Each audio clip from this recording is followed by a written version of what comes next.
Hi guys. So to summarize where we were last week, we kind of had our partial week of e-learning and now we're ready to begin our full week of e-learning. And so I'm sure you guys learned that doing it through a digital platform instead of being in school all day is very different in terms of time management, how to organize, and not feel so overwhelmed. So we're going to kind of take things slow. We're not going to move on to new information just yet. And we're going to just kind of see how it goes. I know a couple of the assignments, unfortunately, like with e-learning, was a new experience for you. It's a new experience for me as well. So the balancing reactions assignment, that very first assignment, unfortunately doesn't work from cell phones. A couple of you made comments about that. Again, I am still taking that assignment. If you're able to complete it, just let me know because I don't get notifications from Google for every single assignment or my inbox would be very, very full. So if you complete that assignment, let me know. If you're unable to access it or get it to work, don't worry about it. You're not going to be penalized for it. The next assignment was that quiz that was set up, kind of like the Kahoot, where you went through and looked and reviewed reaction types. That link was only active for so long, and then I was getting messages that students were unable to access it. And so that being said, I posted a link in stream of the classroom on Friday. You are able to do that quiz still. It just won't be the one that I assigned as a overall group. So just make sure that you take a screenshot of it and send it in a Google Hangout message or through an email, and I will gladly update those. So like I said, we're not going to dive into new things. I just want to make sure that everything is good to go before we move on to new information. So I want to just spend today to make sure we're good with single replacement, and then I want to definitely spend a couple of days on double replacement because a lot of you were out on that Friday before we transitioned over, and so some of you haven't seen that information just yet. So reviewing single replacement, if you remember, the single part of the single replacement reaction is that there is an exchange taking place, and so you have an element that's single swapping with a compound. So if you take a look in this first example that I have, and let me pause before I talk about this example, I don't have a note page for this. This is purely a review video session. If you want to take notes on your own notebook paper, great. If you want to just listen to this and watch through it and pause it and rewind, this is completely up to you. I just wanted to give you another opportunity to see single replacement. So going back to what I was talking about with single replacement, in this first example, I have AX plus B forms A plus BX. So we have a compound reacting with a single element. So again, that's the single part of it, and there's an exchange taking place. On the reactant side, our starting material, B, was on its own. On the product side, A is now on its own. The other half of single replacement is the exchange is not always necessarily cations, but can be anions. So we have this X and this Y. So we can have element X switching with element Y. This would be an example of a transition or exchange between anions. For the visual side of things at the bottom here, we have AB plus C. We can see that A is represented by that blue atom, B the yellow, and C the green.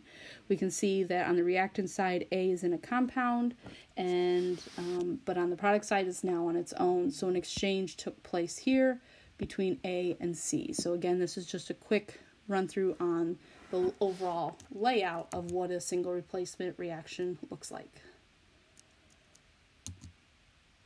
So the next step we're going to do is just figure out if a reaction is going to happen or not and review that process.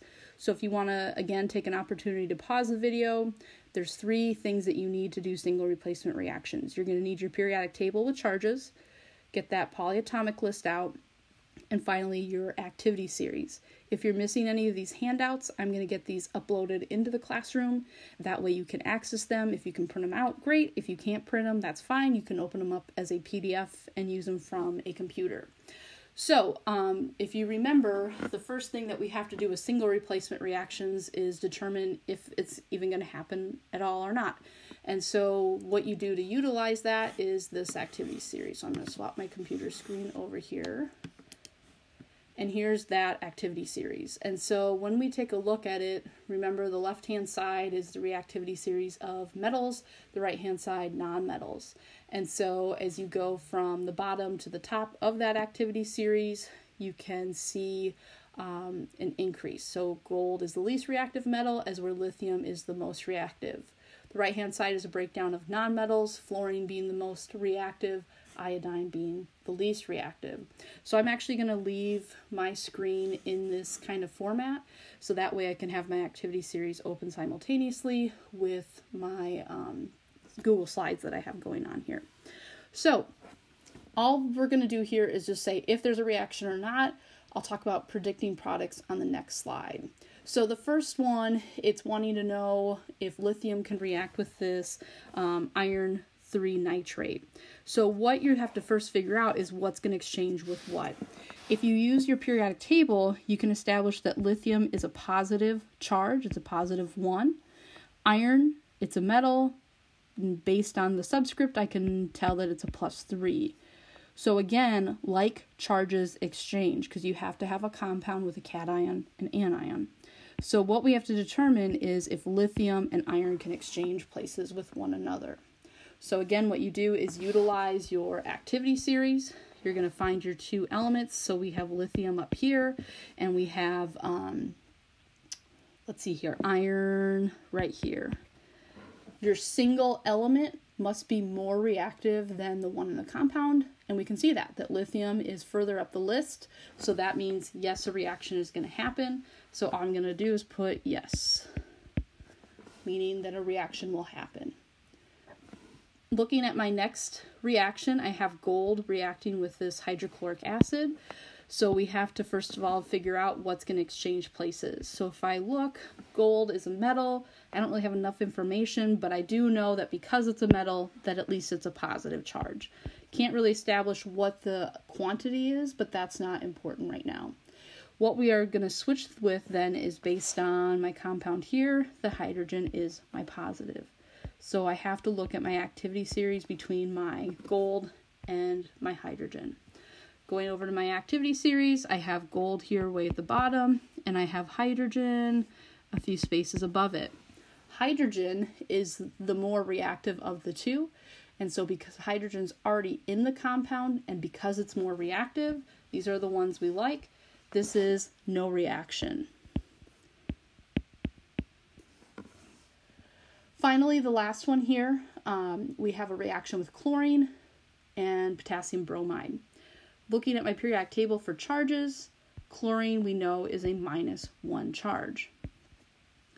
So that means chlorine is going to switch with the negative. The negative in the compound has to be that bromine. And if you look at your periodic table, it's in the same family, it's also a -1. So this is what we're looking at, can it exchange between the chlorine and the bromine. So when you look at your activity series, we have to look then at this right-hand half. And so again, we can utilize that we have chlorine and we have bromine. So you have to figure out which one is more reactive. Well, chlorine is further up the list, therefore chlorine is more reactive. Chlorine is the single element on the reactant side. So that means, yes, a reaction will happen. Okay, so again, your single element has to be more reactive than the element that's in the compound. So the last skill that we learned with reactions is what the products are going to be.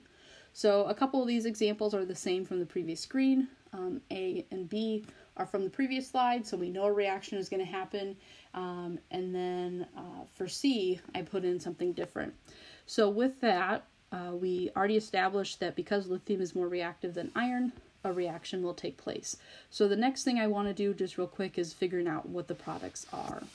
So if I take a look at my periodic table, lithium was that +1 charge. Iron, because of the subscript 3, is going to be a +3. And then when I use my polyatomic list, I can establish that nitrate is a -1. Again, we know positive is going to switch with positive, and again, a reaction is happening because lithium is more reactive. So when it comes to figuring out products, again, my personal preference is to put the single element on its own first. So iron will now be on its own. If you remember, I told you guys that little acronym Hoffenkleiber.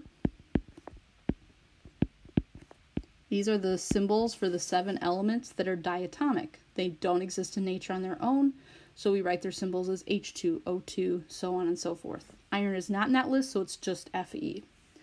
Now the process of figuring out our formula for our compound.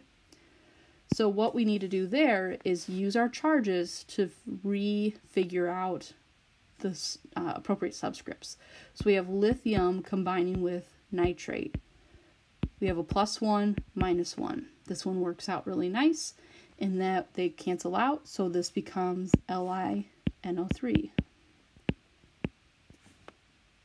If I want to go ahead and take a second, I can erase this stuff and get it out of the way. The final thing then is to balance the equation. If you take a look, lithium are balanced to start, iron are balanced to start. We have 3 nitrates on the polyatomics, or 3 nitrates, that is a polyatomic, but it's on the reactant side. So what I can do is add a 3 to my product side to balance that out. I then need to fix my lithium on the reactant side. The final thing is to put a 1 in here or leave it blank, whichever your personal preference is. The next example, we established that the reaction would happen. We also established that chlorine is going to exchange places with bromine. So bromine is now going to be my single element. Like I mentioned, it's Hoffenkleiber. It's one of the 7 diatomics. So when you write the formula for bromine, it's not just Br, but it's going to be Br2. The other part then is, again, figuring out the symbol and formula for your final compound.